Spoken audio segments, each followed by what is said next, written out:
పెద్దాపురం మహారాణి కళాశాలలో కళాశాల ప్రిన్సిపల్ జ్యోతిర్మయ్ ఆధ్వర్యంలో మాదక ద్రవ్యాల వినియోగం విద్యార్థుల భవిష్యత్తుపై వాటి ప్రభావం అనే అంశంపై విద్యార్థులకు అవగాహన కార్యక్రమాన్ని నిర్వహించారు. ఈ కార్యక్రమానికి ముఖ్య అతిథిగా హాజరైన mandal legal service authority member B Suryanarayana Murthy విద్యార్థులకు మాదక ద్రవ్యాల వాడకంపై వచ్చే నష్టాలు, వాటి ప్రభావం గురించి విద్యార్థులకు వివరించారు.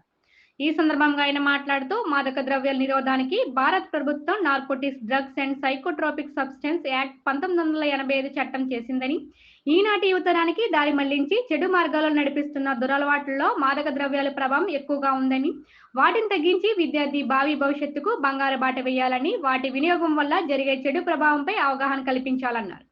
విద్యార్థులు చాలా అప్రమత్తంగా ఉండేలా తీసుకునే చర్యల్లో భాగంగా యాంటీ డ్రగ్ అండ్ టొబాకోపై అవగాహన సదస్సు నిర్వహించడం జరిగినట్లు ప్రిన్సిపల్ డాక్టర్ జి జ్యోతిర్మయ్ తెలియజేశారు.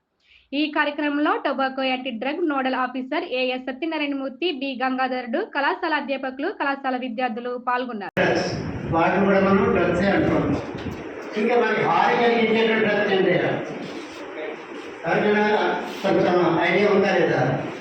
మనకి సాధారణంగా మన యొక్క కాలేజీలోకి అలాగే మన యూనివర్సిటీలోకి కొంతమంది మరి వాళ్ళు తీసుకొచ్చి ఇక్కడ మనకి ఇక్కడ ఉన్న స్టూడెంట్స్కి అలవాటు చేస్తుంటారు.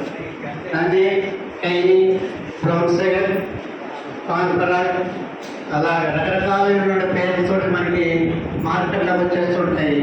దాన్ని తీసుకొచ్చి మెల్లిగా స్టూడెంట్స్కి అలవాటు చేస్తారు.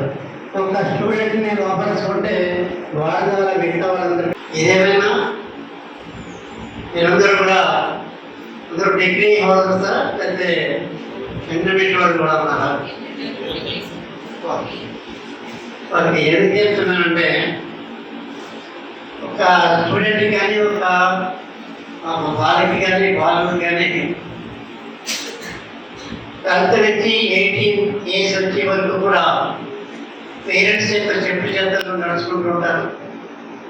అలా నడుచుకున్న వాళ్ళు కూడా ఉన్నారు. అలా నడుచుకోకపోతే 18 దాటిన నుంచి వాళ్ళ యొక్క బేస్, వాళ్ళ రూట్స్ వేరువేరుగా ఉంటుంటాయి. అప్పుడే ఫ్రెండ్ సర్కిల్ అనేది, అలాగే చెడు అలవాట్లు ఉన్నవాడు, ఇలాంటివన్నీ కూడా అప్పుడు 18 నుంచి స్టార్ట్ అవుతుంటాయి. ముందుగా హ్యాపీ కోసమని, లగ్జరీ కోసమని, లేదంటే ఒక విధమైనటువంటి పరుగుబంధం చేసి ఏముంది ఏమన్నా అలాగడం ఇలాగడం అనేటువంటి యాంగ్జైటీ తోటి కొంతమంది ఎలా ఉంటుందో తెలుసుకుందామని మరికొంతమంది ఇలాగ ముందుకి ట్రైనింగ్ చేస్తుంటారు. 19 స్థానం దిగించి సరే నా ఈ రోజుని anti drugs and anti tobacco దినం కాదు, ఇంకా బాగా ఈ ఉత్సవాల సందర్భంగా మనం ఈ కార్యక్రమాన్ని చేస్తున్నాం. కాబట్టి డ్రగ్ అంటే ఒక మాదక ద్రవ్యం అనేది కాదు. డ్రగ్ అంటే సమాజంలో దానికి కూడా మరొక పేరు ఉంది. మన జీవితం అంతా నాశనం అయిపోతుంది అనే విషయాన్ని గ్రహించక ఆ మధ్యలో పడి తేలుతూ ఉంటారు. సో దీంట్లో టొబాకో అనేది, పొగాకు అనేది ముఖ్యంగా వస్తుంది. ఇవన్నీ plant based products. Nicotiana tobacco, దాని నుంచి వచ్చేది పొగాకు. అలాగే గంజాయి, మార్ఫిన్, ఓపియం ఇవన్నీ ఉంటాయి. అవన్నీ ఓపియం అనే ప్లాంట్ నుంచి వస్తుంది. పెపావర్ సోమ్నిఫెరం, దాని బొటానికల్ నేమ్.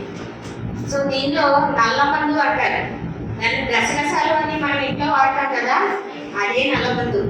అది హై క్వాలిటీ ఆ మొక్క నుంచి వచ్చిందే నల్లమందు.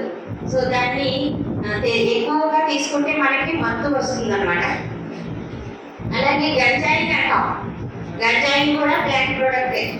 అది కెనాబిస్ సెటైవస్ అనే మొక్క నుంచి వస్తుంది. గంజాయి మొక్క పేరు కెనాబిస్ సెటైవస్. సో ఇవన్నీ ప్లాంట్ నుంచి తయారు చేసే ప్రోడక్ట్సే.